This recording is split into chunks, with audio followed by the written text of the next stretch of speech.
বুলিবলৈ খালি নদীটো মানে নাওখনেহে আছে এই নদীৰ কাষে কাষে আহি ইয়াতে হয়তো কাঠ আনিল হয় ইয়াতে সেইকাৰণে মেলটো স্থাপন কৰিছে আমি নদী দি আহি সেই মেলটো উঠাবলৈ সক্ষম হৈছোঁ আৰু সেইটোৱে আৰু এতিয়া সেইটো অকণমান বেছি আমাৰ চেলেঞ্জ আহিছে বিভিন্ন কাৰ্যমন্ত্ৰী ইয়াতে হাতত লৈছে আৰু অতি দুৰ্গম এলেকাবিলাক বাছি লৈছে সেইকাৰণে আমাৰ অলপ কষ্ট হৈছে কিন্তু আমি চেলেঞ্জটো ল'ম আৰু সিহঁতৰ এগেইনষ্টত যি আছে আমাৰ আমি দায়িত্ব পালন কৰি যাম ইয়াত অকল মেলটোৱে পাইছোঁ আমি কাঠ বোলা বস্তু ইয়াত অহা নাই এতিয়া সেইটো আহিলে আজি স্থাপন কৰিছিল মেলটো আমি এইখিনি টাইমতে খবৰ পালোঁ আৰু কালি পৰহি মানে কাঠৰ ব্যৱস্থা কৰিলে আনিলে গতিকে আমি কাঠ ইয়াত একদম পোৱা নাই কোনে চলে এইটো আমি তদন্ত কৰিছোঁ দুই একজন মানুহ নাম পাইছোঁ এতিয়া আমি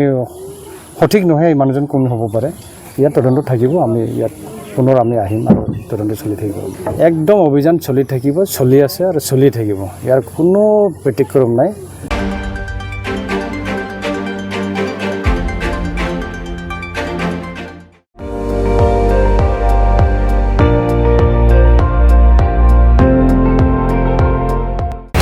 আপুনি চাই আছে ND24